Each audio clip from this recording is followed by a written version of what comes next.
नमस्कार विद्यार्थ्यांनो, माझे नाव माधुरी राजभर आहे. मी तुम्हाला हिंदी हा विषय शिकवणार आहे. आज विद्यालय तुमचं स्वागत करत आहे. आज जो आपला तिसरा धडा आहे त्याचं नाव काय? वारे हमदर्द. काय आहे तिचं नाव? वारे हमदर्द. आणि या धड्याचा हा तिसरा सीझन आहे.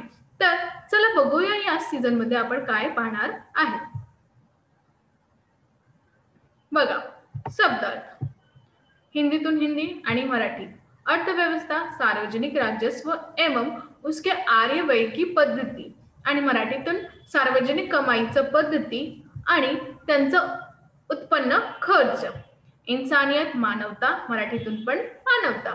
इर्दगिर्द, यहाँ वहाँ आणि मराठीतून इथे तिथे. उत्सुकता, जिज्ञासा, मराठीतून कुतूहल. बघा, एहसान, कृतज्ञता, अनुकूलता. औंधा, उलटा, उलट. कायम, स्थायी, कायम. ख्याल, विचार, कल्पना. खामखा, बेवजह आणि मराठीतून कोणताही कारण, विषय. खास, विशेष आणि मराठीतून विशेष. खतरनाक, घातक, प्राणघातक. ख्याल, विचार, कल्पना.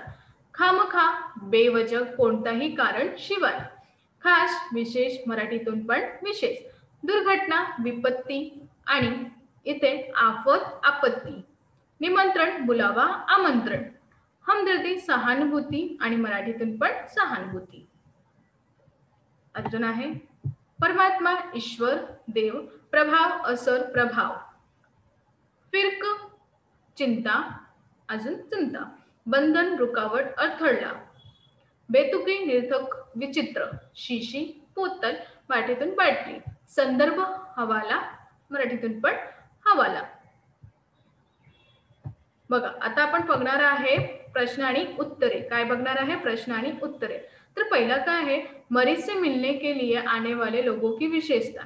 जेव्हा मरीज येते त्यांची विशेषता काय होते? बघा, पहिला असा अपना एहसान चुकाने वाले. दूसरा औपचारिकता निभाने वाले. तीसरा फुर्सत में रहने वाले लोग. आणि चौथा जो आहे हमदर्दी जताने वाले लोग. तर या लोक येतात आणि तुम्हाला कसं लिहायचं हे तुम्हाला माहित आहे. पहिला इथे, दूसरा इथे, तिसरा इथे आणि चौथा इथे. आता दुसरा, अंतर स्पष्ट कीजिए. प्रायव्हेट अस्पताल, सार्वजनिक अस्पताल. आता तुम्हाला काय करायचं? अंतर दाखवायचं आहे. तर पहिला इथे प्रायव्हेट अस्पताल यांचं उत्तर आणि इथे सार्वजनिक अस्पताल यांचं उत्तर. बघा, प्राइवेट अस्पताल में मरीजों की संख्या बहुत निर्धारित होती है. सार्वजनिक अस्पताल में मरीजों की संख्या बहुत अधिक होती है, कमी किंवा जास्ती. प्राइवेट वार्ड में मरीज से मिलने के लिए एक समय का कोई बंधन नहीं होता. जनरल वार्ड में मरीज से एक निश्चित समय पर ही मिलने दिया जाता है. तर हे झालं अंतर. काय झालं? अंतर. आता दुसरा बघूया. बघा, आकृति में लिखिए, अस्पताल में आए सोनाबाई के बच्चों की शरारते. आता तिथे आले आहे सोनाबाई यांचा जे मुलं होते यांचं शरारत काय झाले होते, कसं झाले होते ते आपण बघणार आहे. पहिला, एक कुर्सी पे चढ़ा तो दूसरा मेज पर. दूसरा, छोटी लड़की देवा की शीशी लेकर कथकली डांस करने लगी. तीसरा, एक लड़का लेखक की टांग के साथ लटक रही रेती की थैली पर बॉक्सिंग की प्रैक्टिस करने लगा. चौथा, लड़की ने दवा की शीशी पटक दी. तर हे झालं आपला प्रश्न आणि उत्तरे. आता दुसरा बघूया. बघा, कारण लिहा.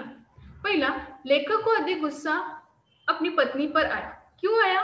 कारण टैक्सी में आए हुए आदमी को रोता देखकर लेखक की पत्नी ने उसे लेखक का रिश्तेदार या करीबी मित्र समझकर टैक्सी वाले को पैसे दिए थे, म्हणून तो रागवला होता. दूसरा, लेखक कहते हैं कि मेरी दूसरी टांग उस जगह तोड़ना जहां कोई परिचित ना हो, जिथे कोणीही परिचित नाही होणार.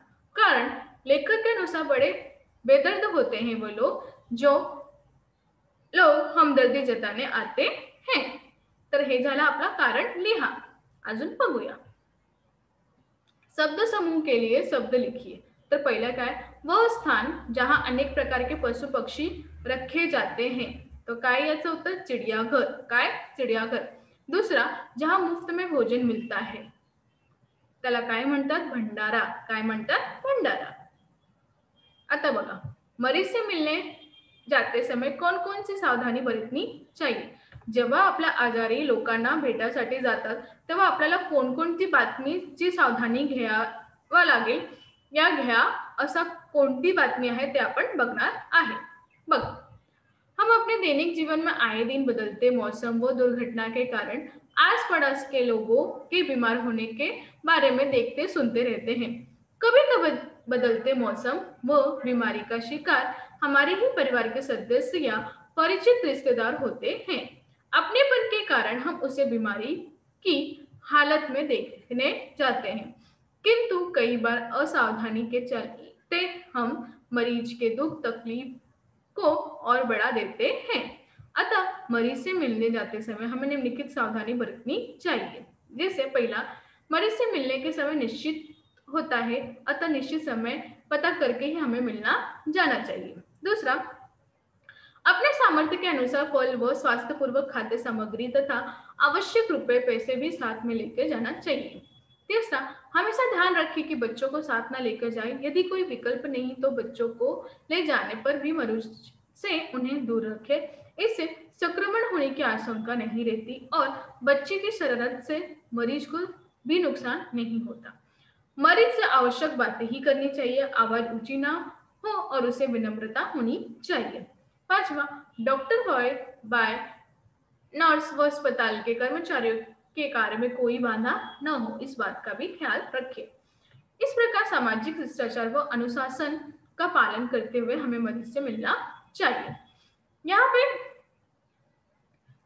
कवि ने बहुत ही सुंदर तरीके से बताया है कि कैसा मिलना चाहिए, कैसा नहीं मिलना चाहिए। तर आपलं स्पष्टीकरण सगळं झालं।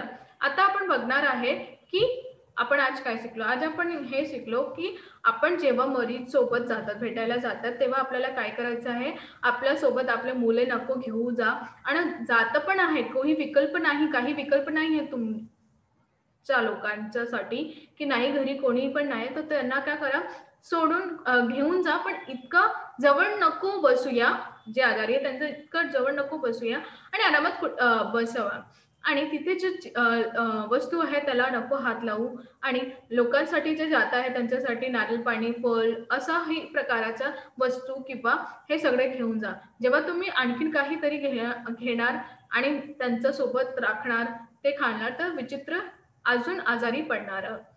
धन्यवाद।